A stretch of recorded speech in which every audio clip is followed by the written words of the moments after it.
Good morning students, how are you? I hope you all good.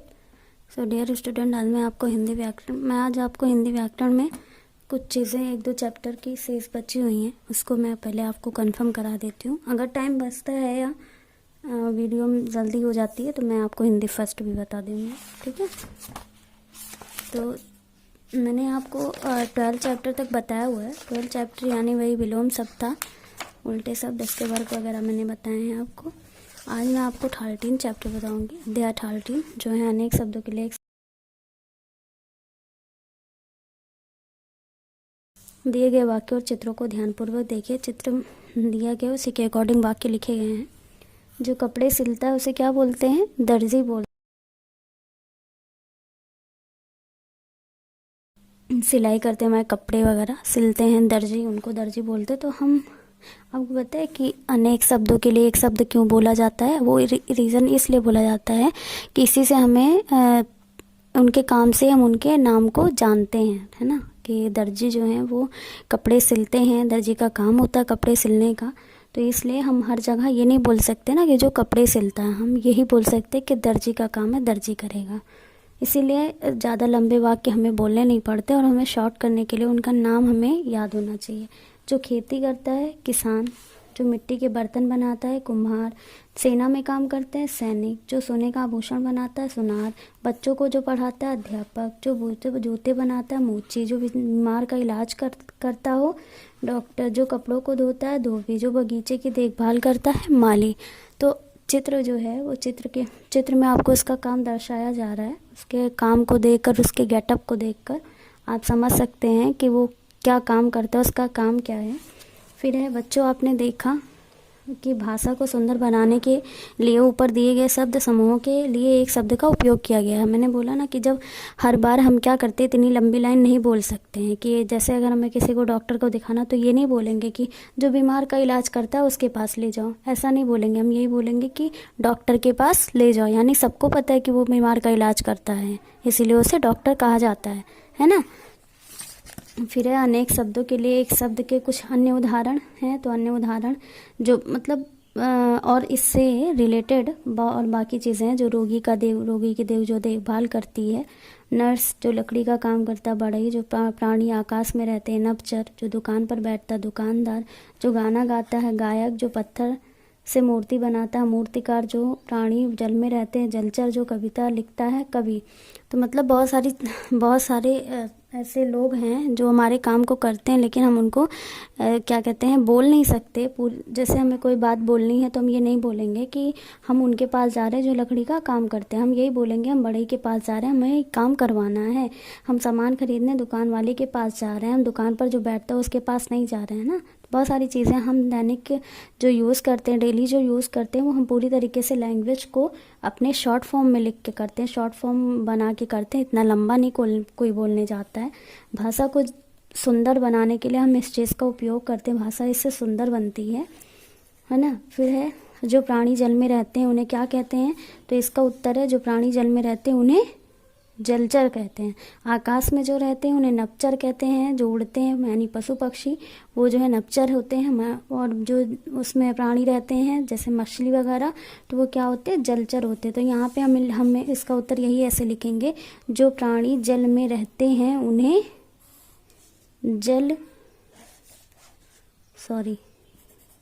जलचर कहते हैं। उत्तर पूरा हो गया, जलचर कहते हैं। फिर है दूसरा कपड़ों को धोने वाला, तो ये दूसरे का आंसर है। कपड़ों को धोने वाला धोबी कहलाता है ना, क्योंकि धोबी हमारे कपड़े धुलते हैं ना, धोबी कहलाता है। फिर तीसरा कुम्हार किसे कहते हैं? तो कुम्हार किसे कहते हैं? जो मिट्टी के बर्तन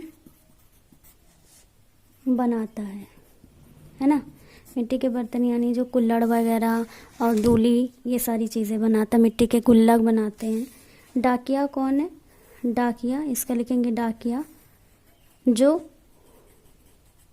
पत्र लाता है जो पत्र लाता है उसे डाकिया कहते हैं। पत्र यानी बहुत संदेश। पहले क्या था कि हम लोग अब मैसेज वगैरह कॉल वगैरह कर लेते हैं, ये आज के टाइम का है, ये आज के जनरेशन का है सिस्टम। लेकिन सबसे पहले क्या होता था, हमारे जो संदेश होते हैं, जो पत्र होते थे, वो डाकिया ले जाता था। डाकिए का ही काम था उसको लाना पहुंचाना दूर दूर से। जो हमारे जो रिलेटिव, हमारे जो लोग रहते थे दूर पे, तो वो तब इतना सिस्टम नहीं था। आज का टाइम क्या है, वीडियो कॉल से बात कर सकते हैं, हम कॉलिंग से बात कर सकते हैं, मैसेज कर सकते हैं। वो कितनी भी दूर हो उनके पास मैसेज पहुंचता है, उनके पास वीडियो कॉल्स पहुंचती है। लेकिन आउट ऑफ सिटी क्या, फ़ोन से ही वो सारे सिस्टम्स हो जाते हैं। लेकिन सबसे पहले क्या था, जब इतना ज़्यादा लोग नहीं जानते थे एंड्रॉयड फ़ोन और इन सारी चीज़ों, लैपटॉप वगैरह, टैब वगैरह के बारे में, तो वही एक ज़रिया था एक दूसरे की बात दूसरे तक पहुंचाने की, है ना। चाहे कोई रिलेटिव खुद का हो या कहीं हमें बाहर कोई संदेश पहुंचाना हो, किसी बाहर वाले व्यक्ति को देना हो, तो हम डाकिया की ही मदद। खाने में एक ऐसे रेड कलर का, आप लोगों ने देखा होगा, ऐसे बॉक्स लगा रहता था, उसमें ऐसे बने होते थे डाक पत्र डालने के लिए। तो उसमें हम क्या करते थे, चिट्ठी जैसा लिखा जाता था, जो हमें अपनी बात बोलनी है दूसरे को, उसको लिख के हम उसी में डाल देते थे। फिर एक डाकिया आता था, डाकिया ग्रीन कलर का वो पहन के, उसकी वर्दी जो है ग्रीन कलर की, उसका ड्रेस जो है ग्रीन कलर की होती है, वो आता था। फिर यहाँ पे बॉक्स खोल के सारे पत्र इकट्ठा करता था, उसको पढ़ता था कि कहाँ के क्या पत्र हैं। उसके बाद वो जाकर उस पत्र को वहाँ पे देता था। तो ये उसका काम था। यानी जो प्राणी जल में रहते हैं उन्हें जलचर, जो कपड़ों को धोने का काम करते हैं धोबी, कुम्हार जो बर्तन बनाते हैं मिट्टी के, कुम्हार कहलाते हैं। जो पत्र लाता है डाकिया होता है ना। तो ये आपका क्वेश्चन आंसर हो गया। इसको कॉपी में कर लीजिएगा और सही से समझ में भी आ रहा होगा, इतना क्लियर आपको लिखाया गया है। फिर सही विकल्प पर टिक लगाना। बीमार का इलाज जो करता है उसे क्या कहते हैं, डॉक्टर कहते हैं, जो बीमार का इलाज करता है।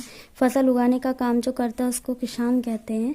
आकाश में गति करने वाले, आकाश में जो गति करते हैं उनको नभचर कहते हैं, अभी हम लोगों ने चैप्टर में ही पढ़ा।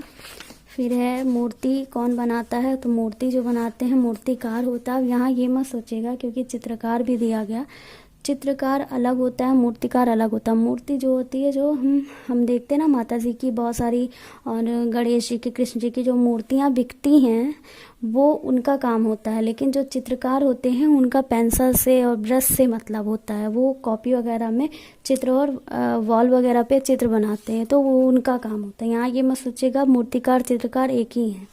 उचित शब्दों से रिक्त स्थानों की पूर्ति करना है। तो रमन लोगों के चित्र बनाता है, वह एक चित्रकार है। यहाँ पे आपको लिखना वह एक चित्रकार है। फिर पहला है। दूसरा है आंसू है वह मिट्टी के बर्तन, आंसू कुम्हार है, कुम्हार, क्योंकि कुम्हार क्या करता है, मिट्टी के बर्तन को बनाता है। तीसरा है रमेश है वह सभी के कपड़े सिलता, तो रमेश जो है वो दर्जी है और वो सबके कपड़े सिलता है, क्योंकि दर्जी का काम क्या है, कपड़े सिलना। अमित ने बनकर बहुत सारे लोगों का इलाज किया, अमित ने, ये चौथा है डॉक्टर बनकर बहुत सारे लोगों का इलाज किया है। अमित जो है वो एक डॉक्टर है और लोगों का इलाज करता है। पांचवा है आसिफ लोगों के बाल काटता हुआ एक नाई है ना। नाई क्या करते हैं, हमारे बाल को करते हैं ना, डिज़ाइन देते हैं, तो वो उनका काम होता है। तो ये भी आपको कॉपी में करना है, ये भी आपको कॉपी में करना है, ये भी आपको कॉपी में करना, चाहे बुक में करके कॉपी में, जैसा भी आपको सही लगता है आप कर लीजिएगा। फिर निम्नलिखित का मिलान करना है। गा आपको कॉपी में भी करना है। खेती करने वाला जो है वो किसान होता है। सेना में काम करने वाला सैनिक होता है। बच्चों को पढ़ाने वाला अध्यापक होता है। बगीचे की देखभाल जो करता है माली होता है। कविता लिखने वाला कवि होता है। बहुत इजी है ना। फिर चित्र देखकर उनके नाम लिखिए। तो चित्र यहाँ हम देख रहे हैं, ये हैं बढ़ई जो लकड़ी के कटिंग कर रहे हैं, और ये हैं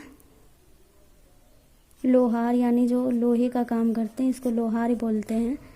और जो बाल काट रहे हैं नाई हैं। और जो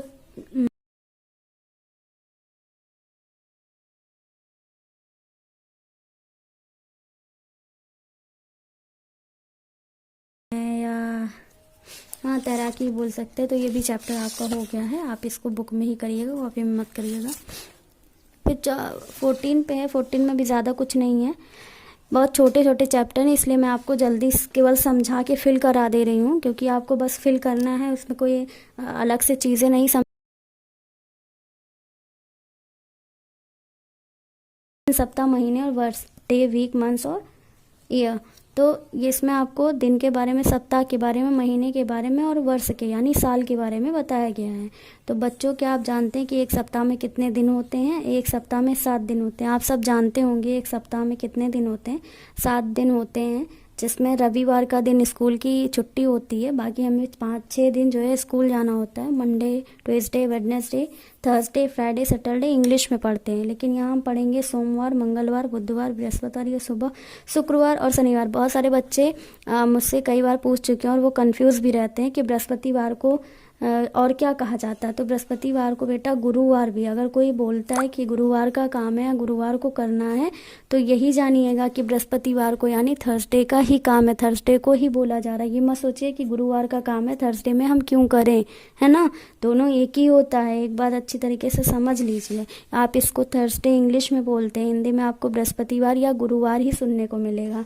फिर है, एक दिन में 24 घंटे होते हैं, सबको पता है। 7 दिनों का एक सप्ताह होता है, 4 सप्ताहों से मिलकर एक महीना बनता है। 12 महीने में एक वर्ष होता है। इसको अच्छी तरीके से रट लीजिएगा। आप लोग 2nd क्लास के हैं, आप सबको ये चीज़ें बताने की ज़रूरत नहीं है। और कई सारे बच्चे ऐसे भी हैं जिनको अच्छी तरीके से पता है, लर्न है, कहीं से भी कुछ भी पूछा जा सकता, बता देंगे वो। लेकिन जिनको डाउट है, उनको लर्न नहीं है, वो प्लीज़ इस पर ज़्यादा फोकस करेंगे। बहुत नॉर्मली चीज़ है और पेपर में भी आएगी, तो इसको कॉपी में लिखने की ज़रूरत नहीं है। आप इसको बुक से पढ़िएगा। जब अभी मुझे लगेगा कि आपको कॉपी में भी कराना एक्सरसाइज है, उसको कॉपी में करना चाहिए तो कर लीजिएगा, लेकिन अभी आप इसको बुक से याद कर लीजिए, ठीक है। फिर है, 12 महीने जो हैं, जनवरी 31 दिन की होती है, फरवरी 28 दिन की होती है। लेकिन जब लीप ईयर होता है, एक दिन बढ़ता है, तो पहले क्या होता है कि 28 दिन होते हैं। फिर हर 4 साल के बाद जो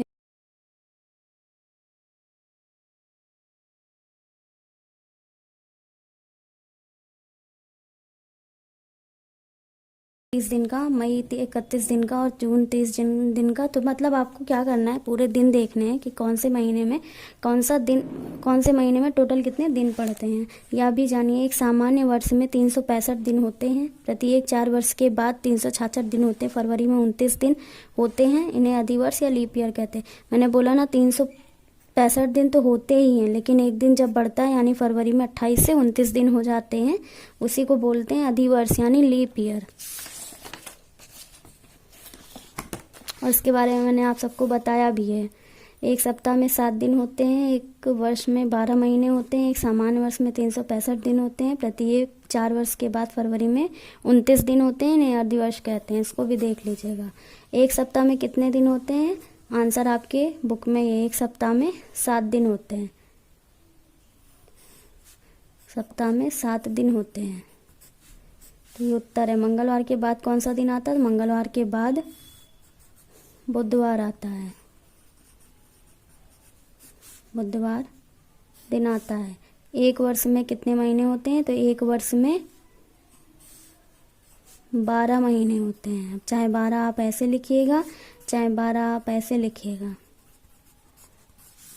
अधिवर्ष लीप ईयर में फरवरी में कितने दिन होते हैं? तो अधिवर्ष लीप ईयर में फरवरी में 29 डेज होते हैं, 29 दिन। तो चारों का आंसर हो गया। आपको इसे कॉपी में कर लेना है, सही विकल्प पर टिक करना है। एक वर्ष में कितने महीने होते हैं? एक वर्ष में 12 यानी 12 महीने होते हैं। दूसरा है, मई के बाद कौन सा महीना आता है? मई के बाद जून आता है। तीसरा है, शनिवार में शनिवार से पहले कौन सा दिन आता है? तो शनिवार से पहले शुक्रवार आता है।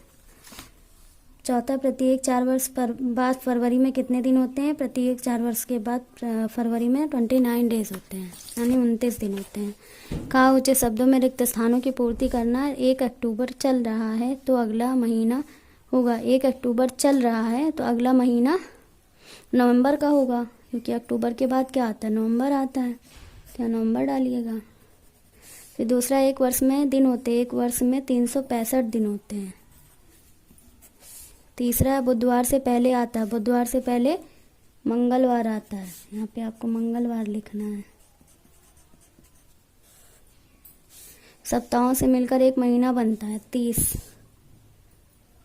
4 सप्ताह से मिलकर एक महीना बनता है, तो यहाँ 4 डालिएगा। जून में दिन होते हैं, जून में 30 के दिन होते हैं ना, यहाँ डालिएगा 30। हो गया ये। फिर है दिनों के नाम क्रमानुसार लिखिए। तो दिनों के नाम आपको सबको पता है, आप लिख सकते, फिर भी यहाँ मैं लिख दे रही हूँ जिनको नहीं समझ में आएगा।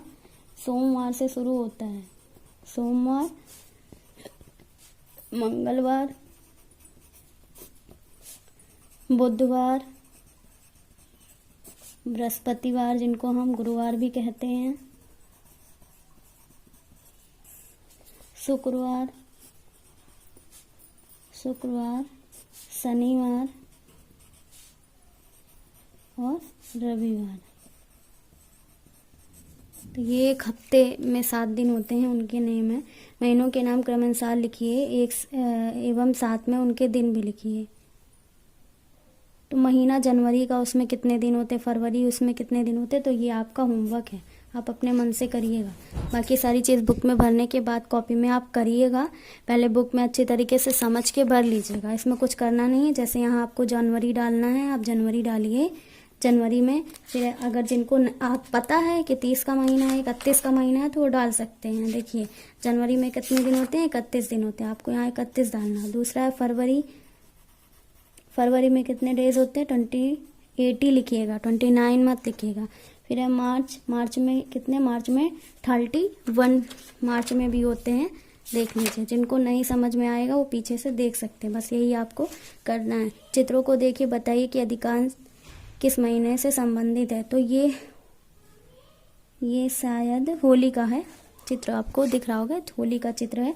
ये जो है होली मार्च में आती है, मार्च का महीना है ये। और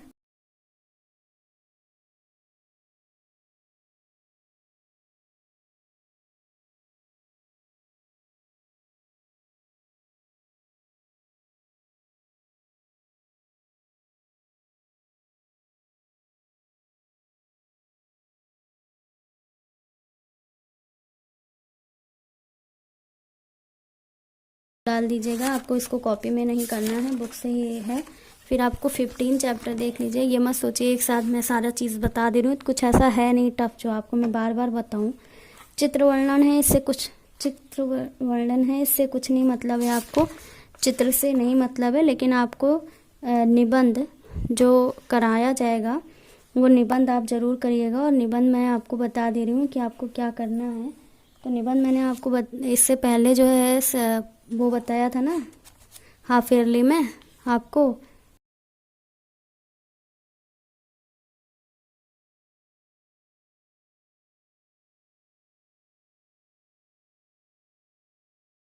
इसमें है तो बुक में आपके, ये देखिए आपको करना है इससे दीपावली पे 1 2 3 4 5 6 7 8 इस सारी लाइनों को आपको कॉपी में करना। दीपावली पर जो है निबंध याद कर लीजिएगा।